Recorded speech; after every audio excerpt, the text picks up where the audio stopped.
I'm a board member with the National Transportation Safety Board. I wanted to again introduce Ralph Hicks.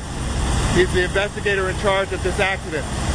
I'm going to talk to you about two things that are going on today. We'll take some questions, and then today I do have some closing comments as well. So, we're going to start with information from the wreckage examination that took place today. Earlier today, NTSB investigators examined the magnetic chip detector from the engine. This is basically a plug with a magnet that is in the engine. It attracts metal pieces, iron chips.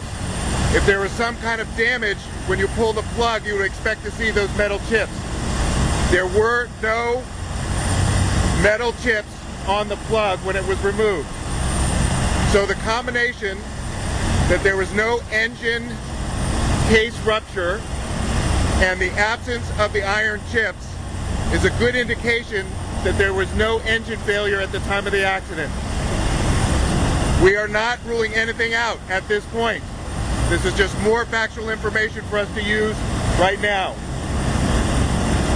Examination of oil found no contaminants, and there was no obstruction in the oil system. The fuel is currently being analyzed. Our NTSB investigators need to know what the operating weight of the aircraft was at the time of the accident. The maintenance manual and the aircraft maintenance records can provide the empty weight of the helicopter with installed equipment. We are pursuing those documents at this time. However, independently, the investigators have decided to weigh the empty aircraft. So that process is actually going on today. This requires special aircraft scales, as you can imagine, to determine the empty weight with installed equipment of the aircraft. We are also continuing to search for the missing portion of the rotor blade. Tomorrow, the engine is going to be removed from the airframe. The NTSB will have oversight in taking the engine, putting it into a crate, and shipping it to an overhaul facility where the engine will be torn down, and then the pieces of the engine will be evaluated to see whether or not they meet their operating criteria.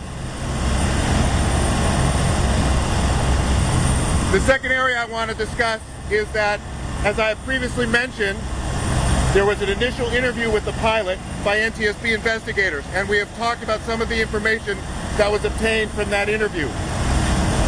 The pilot is currently being interviewed again.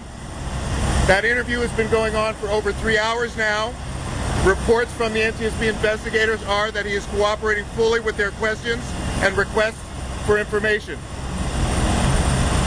Clearly, they are in progress right now, so I have no results of that interview to tell you. However, as I've mentioned, the reason for this interview was a more thorough opportunity to understand what happened in the accident. There is an 8-page structured interview that they are conducting with the pilot. What I'm going to do is go through some of the areas that they're asking the pilot about right now. So, they're asking the pilot about his flying experience, flight time, where he trained, what his last flight review was. They're asking him about any pre-flight training that he did, whether he performed a weight and balance, what the results were, did he provide a safety briefing, and what was included in that for his passengers.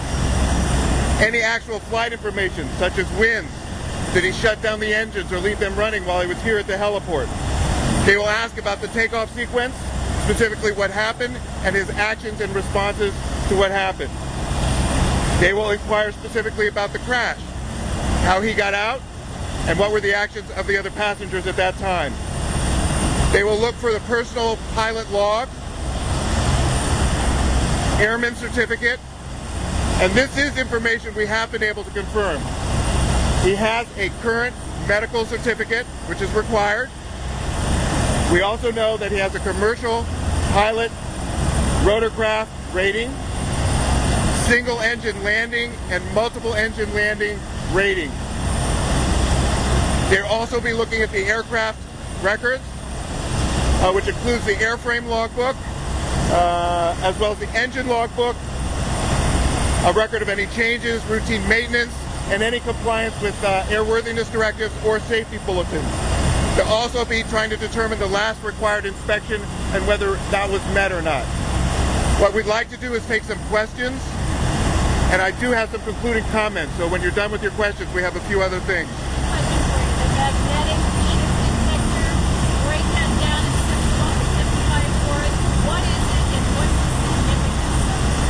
So the question is, tell me a little more about that magnetic chip detector. You got it. You know, basically it's a plug with a magnet, and most engines have this. And the reason they're in there is because if there's any internal damage and some piece, iron or other kind of metal piece, comes off with some type of failure, when you pull the plug, there's a metal piece on there that tells you there's some kind of internal damage you got to figure out. In this case, they literally pulled the plug, and there were no metal chips on the detector.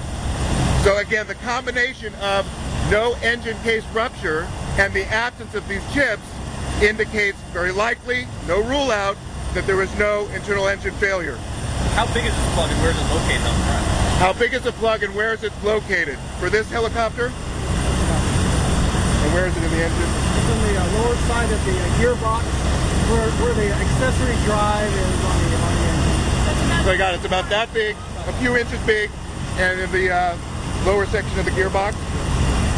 Sir, is weight still a leading theory, a leading concern?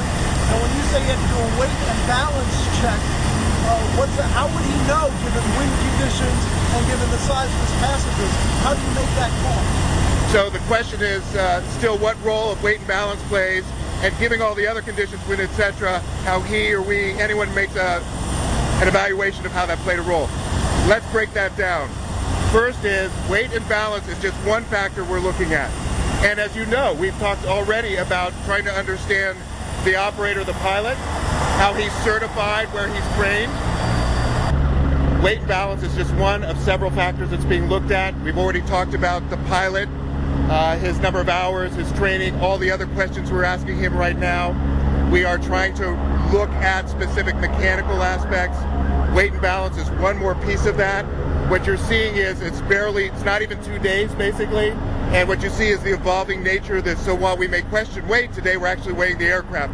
We're still, if you think about it, really at the beginning of collecting the factual information to be able to analyze it. But you're also highlighting another important point. It's not just weight and balance. That will have to be looked at in the context of things like the environment, such as winds.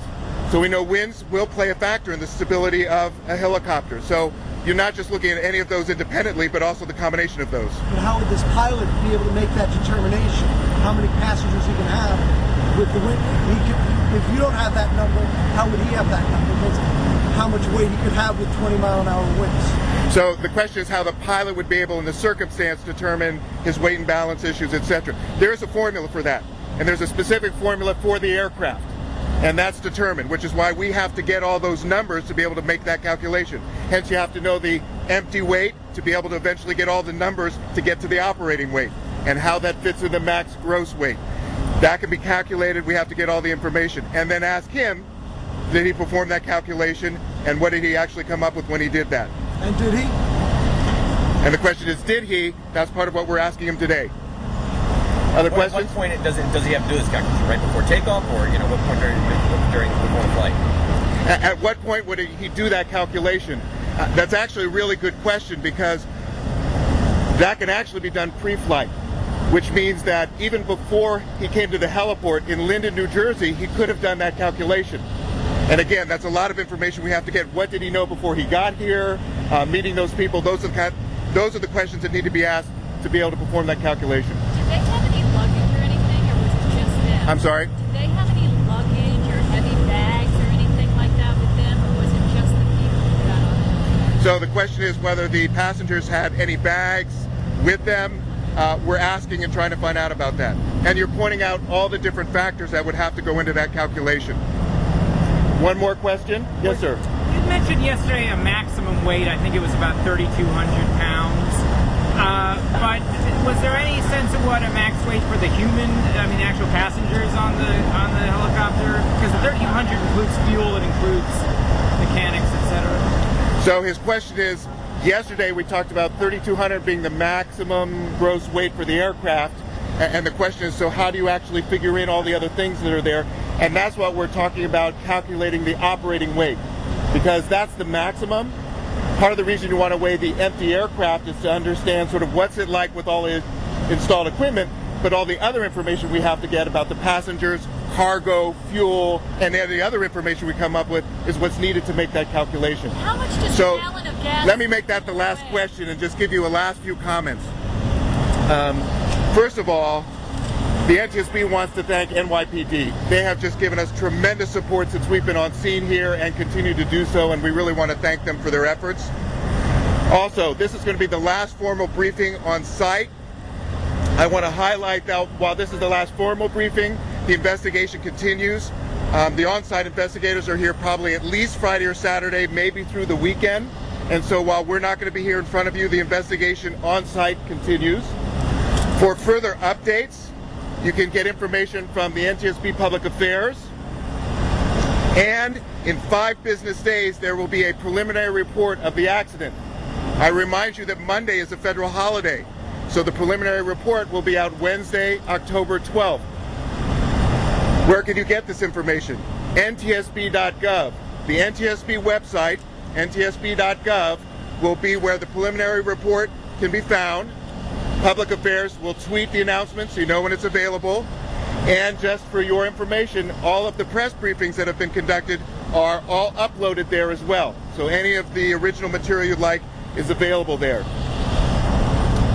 The last thing is our Public Affairs folks have actually put together photos and videos of NTSB investigators actually processing the helicopter wreckage. And they have created a CD with photos and videos and actually have those for you now. And so as soon as we're finished here, you can see any of the public affairs officers and they'll hand you a CD with both photos and some videos. Again, that's of NTSB investigators actually processing the wreckage. Thank you very much.